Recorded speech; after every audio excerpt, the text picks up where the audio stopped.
Local programming on KRWG Public Media made possible in part by viewers like you. Thank you. This is KRWG Public Media, TV, radio, online. News that matters. Now, across the Mesilla Valley and the borderland, the stories that shape our community. From the KRWG Broadcast Center at New Mexico State University, this is Newsmakers.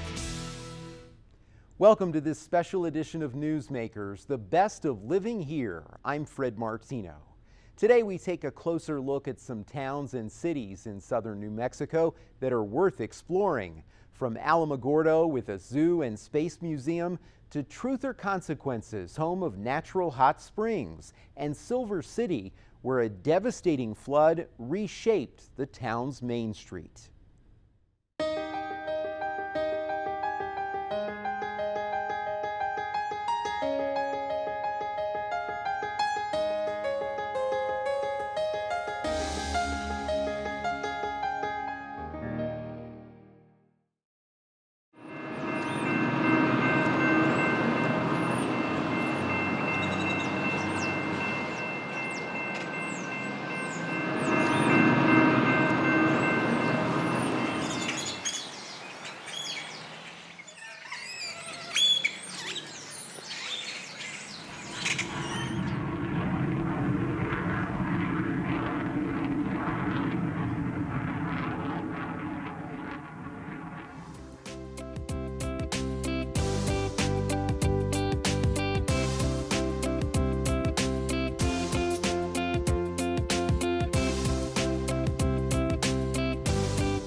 Well, it's the oldest zoo in the Southwest. It was established in the original town plat in 1898. Now, the zoo kind of developed over the years as a menagerie there. I found an old postcard of a bear on an island in a cage in 1908. Kind of progressed as a small town menagerie for many years.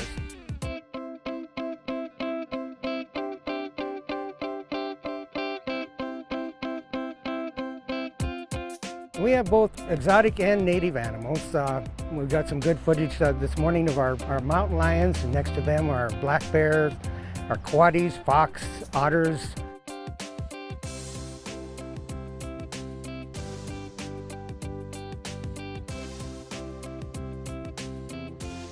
Something we're very, very proud of here at the Alameda Park Zoo is that we're a nationally accredited zoo. It's a very friendly community. Beautiful weather.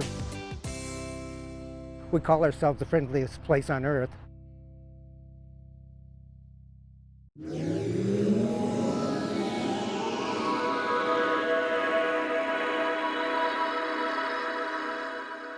In actuality, we started off as the International Space Hall of Fame in 1976. And then in the 1980s, the Hall of Fame kind of morphed into a museum and Hall of Fame, and that's really kind of how it came into existence. It was the Space Center at that point in time, and then at the turn of the century, its name changed over to the New Mexico Museum of Space History. And so we're really trying to tell the story of the space programs, not only here in the United States, but throughout the world. And we always, though, try to have a central part of that that's about New Mexico and New Mexico's contribution to the international space race, the international space programs, and the exploration of space in general. We've got exhibits inside the museum, outside the museum. We've got an IMAX theater, planetarium. We do renovations of exhibits and restorations of artifacts. The museum came into existence obviously back in 1976 through the efforts of people here in Otero County in the Tularosa Basin and in the city of Alamogordo. These were engineers, these were scientists, these were community leaders that really came together and said, this is the place to have an International Space Hall of Fame because of the contributions of folks from throughout the world. It's a great place to live. The museum location up here is absolutely fantastic with the view that, I know you're looking up at me right now, but as I'm looking back over you, I'm looking into the Tularosa Basin out at all the white sands and everything, so it's a great location, and the community is just fun to be in as well. For anybody who wants additional information about the museum, go to nmspacemuseum.org, and you can find out anything you want to about us and the International Space Hall of Fame.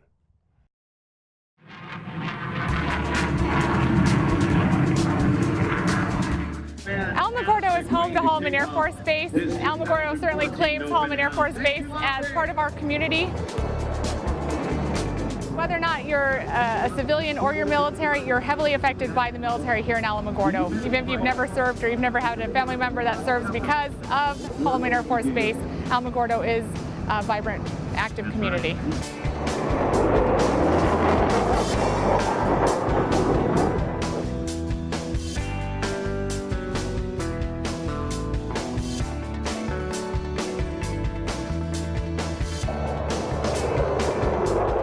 In the Air Force fight song, they talk about off they go into the wild blue yonder. I have to wonder if they wrote that song as they were flying on Holloman Air Force Base. There's no Air Force base that has the space, the airspace that Holloman Air Force Base does, and certainly this is a gem and a jewel to our nation. We love jet noise.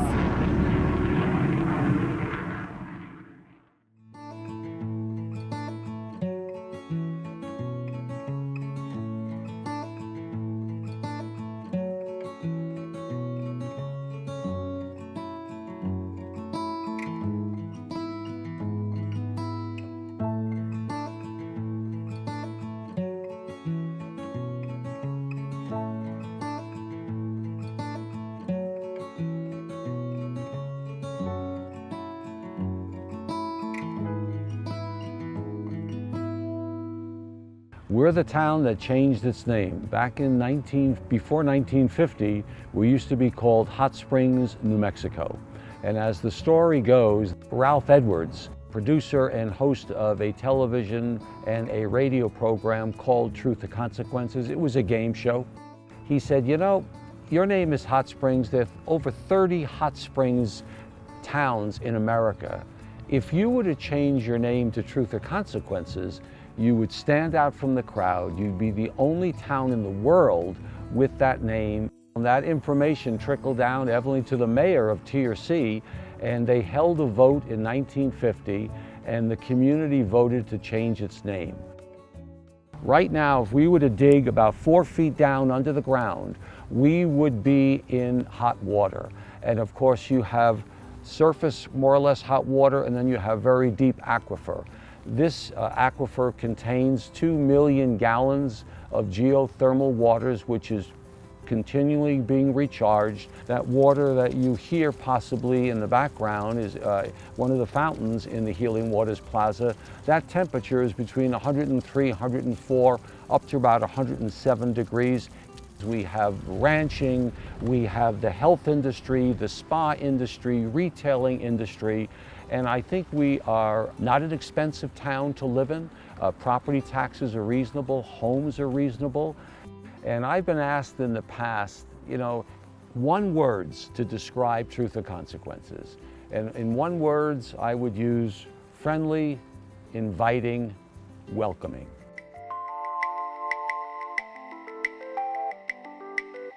My name is Moshe Koenig. I'm a co-owner of Dust and Glitter and also do graphic design and run the movie theater in town as well.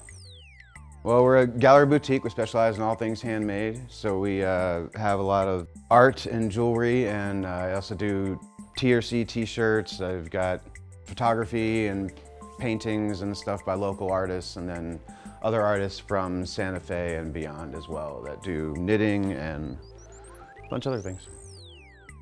I moved from Washington, D.C.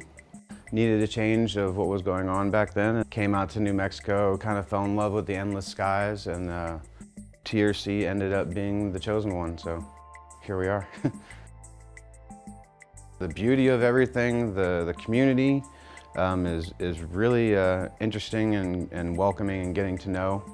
A lot of things going on with the hot springs, obviously, and then the lake and river and such. So a lot of perks.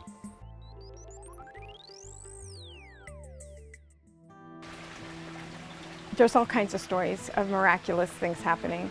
Worked so hard in the fields, they'd come here to rejuvenate and get back on their feet.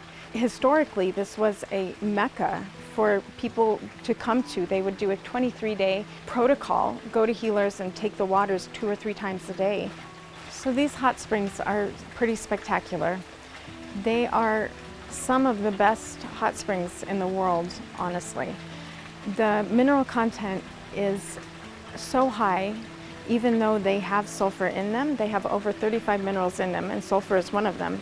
They don't have an odor, so that's really pleasing and lovely. Some hot springs just come up naturally at 95 degrees, and they go all the way to 114 to 117 degrees. It's the best pain relief in the world if you're experiencing any type of muscular or arthritic condition. And the reason I'm here is because it's water, so basically anything that I do is enhanced by the springs, so it just makes my work so much better. Plus, there's incredible reflexologists in town, there's incredible energy workers in town, simply because the water, in conjunction with all of these healing arts, and really makes our job so much easier and people's experience so much better. My favorite thing about Truth or Consequences, there's so many. The community is unbelievable. The outdoors, unreal. Being able to go play in the river, play in the lake, hike the mountain, then soak in the waters, you just can't, and in this weather, you just can't get it anywhere else. The hot waters that we're sitting on top of, that is the blood that runs through our community. That is what separates us from every other community. Some communities might have a river that runs through it. They might have the art galleries, some wonderful museums, great shops, wonderful restaurants, all the assets that we have, but they don't have the geothermal waters. And that's what makes this town special.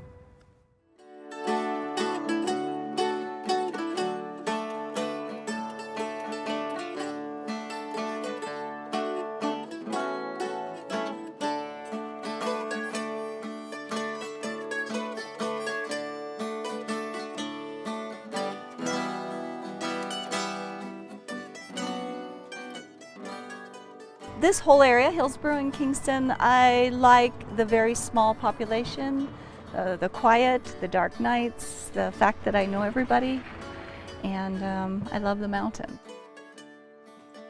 Living in Hillsboro is like, oh, it's quiet. Obviously, there's 125 people that live here. It's a good mix of native New Mexicans, transplants, agriculture, artsy, semi-retired people. What's not to like about Hillsboro? A lot of people, they haven't discovered Hillsboro yet. Tree-lined streets, friendly people, musicians. You know, when it's nice weather, everybody just comes out, and here they are. And I mean, like I said, what's not to like about Hillsboro? Solitude, being in an uncongested area, the wildlife running through my yard, deer, javelina, quail, coyotes. Before I retired, I was a biologist and environmental educator. And so the focus of my art is really on organisms and plants that I particularly find interesting. So here you can see that I have dragonflies, which is a favorite because they lend themselves well to the shapes of the pieces that I find. But I also have insects and flowers that I've created, and some others inside that are wall hangings as well. Since all of the pieces are part reclaimed material, some of them are all reclaimed material, I find the metal in old ranches, in junkyards, some places along where there's been floods along creeks, I'll find parts. I do use a wire feed welder. People ask me that a lot that do weld. And then I am left with a lot of sharp edges, as you can imagine, and so I use a bench grinder with a brush to soften all the edges, or a handheld grinder. So there's really a lot of time in making these user-friendly, and I spend a lot of time doing this with my hand because that's one challenge with using reclaimed materials is they are very sharp. It's nature that's creating these beautiful forms, and all I have to do or try to do is turn them into something beautiful that I can kind of capture in the steel, which can be really challenging, and it's also really fun. You can see more of my steel sculpture on our website, which is morganlandscapes.com. You could also find information on how to contact me if you would like to. 1877, I think, they found gold. Two fellows found gold here. And of course, like everywhere else, gold was found. It spread like wildfire. Both Hillsboro and Kingston have been lots of information written on the history of both of them through the mining years. Hillsboro was known more for the supply of Kingston.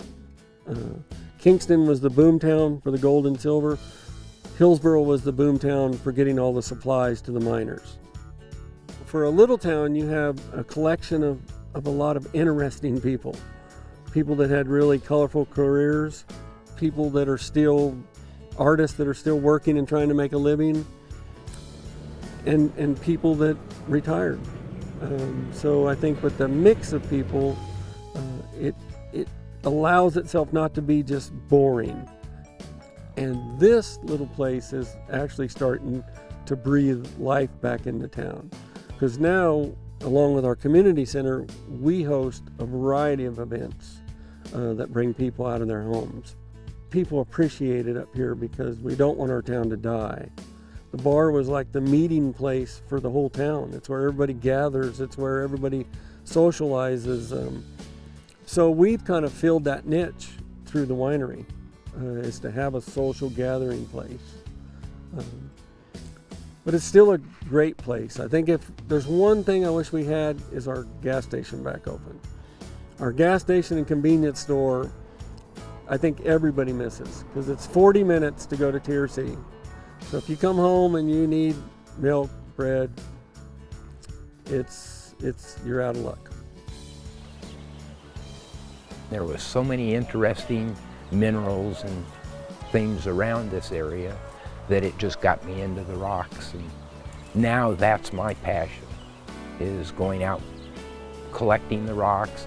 I go down into 100-year-old mines, 600 feet straight down, looking for minerals. Wolfenite is one of my favorite minerals, has been for years. Right now, I'm mainly collecting cassiterite, which is a major ore of tin. It's not a pretty mineral, but it's a very rare mineral. I sell to universities, museums, things like that, because I try to go out and collect the rare minerals. And there are a lot of them around here. I've enjoyed the 16 years I've been down here and want to live the rest of my life here. There's a community center, there's historical society, there are little shops, there's restaurants. Well, when I say restaurants, it's not like we're this fast-paced, it's not a fast-paced restaurant business, no. And don't expect that, because you're gonna sit, people want to talk and chat and just see what's going on in your life, what's happening with you today, and they mean it.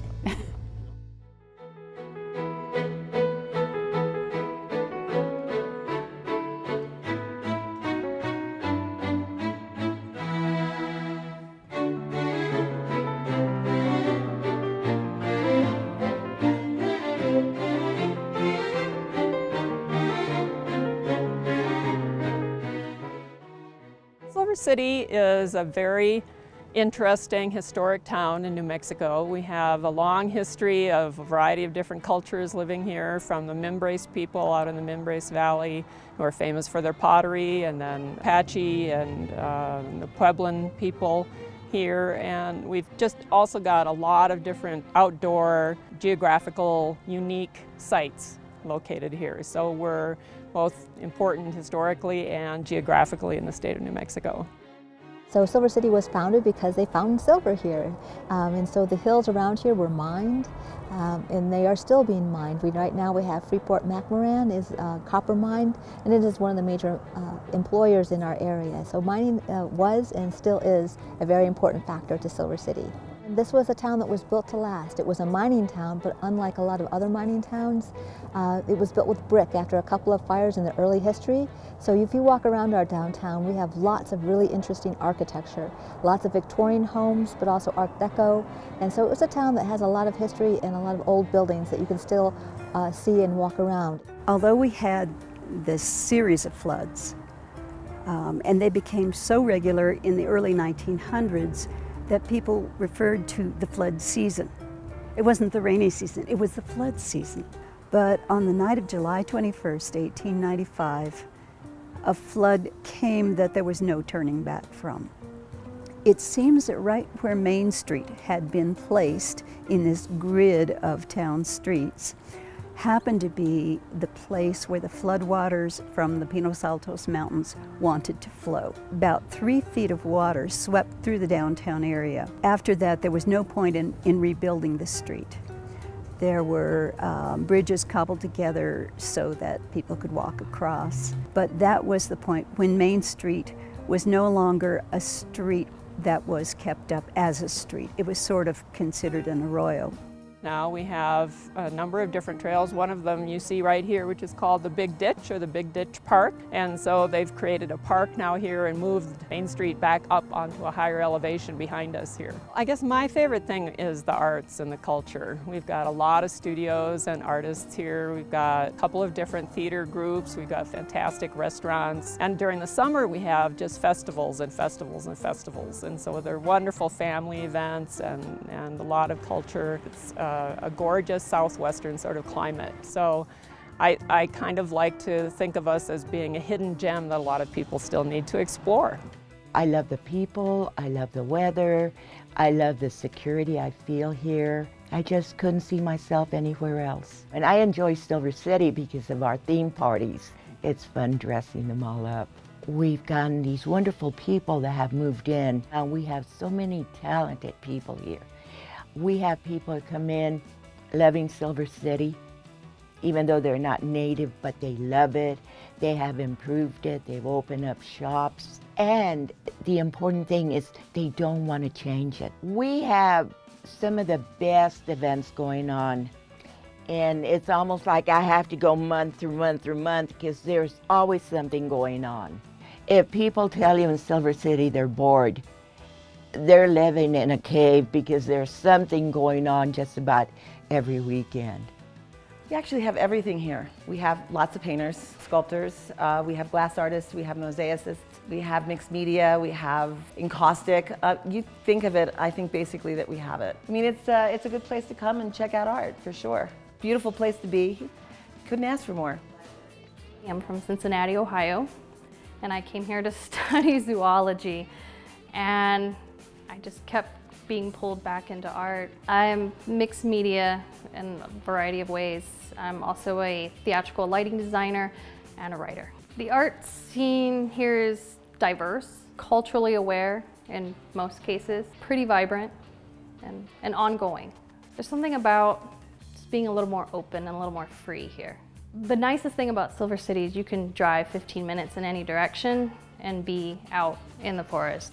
So we have a lot of really interesting things just to do. You could easily park in our visitor center parking lot here, spend 2 days and never have to move your car again. It's a very walkable downtown, lots of great restaurants, fun coffee shops, and really interesting, unique shops. I live here because I love it. You come here, it's fun, it's friendly. We hear that all the time from visitors. They move here and they say, it's such a friendly town. And we really are. If you walk around downtown, you're going to get lots of smiles and hellos as you walk around. We're on Facebook and we're on Instagram. You can find us at Visit Silver City on either platform. And we post a lot of photos of the area right in Silver City and all of Grant County. Community here is amazing. Yeah, people here that's really what makes this town. Thanks for joining us for the best of living here. This program is only possible because of our producers, Joe Widmer, Ralph Escandone, and Christian Valle. Subscribe to KRWG News on YouTube so you never miss a segment. And if you have an idea for the team, send us an email. The address is feedback@nmsu.edu.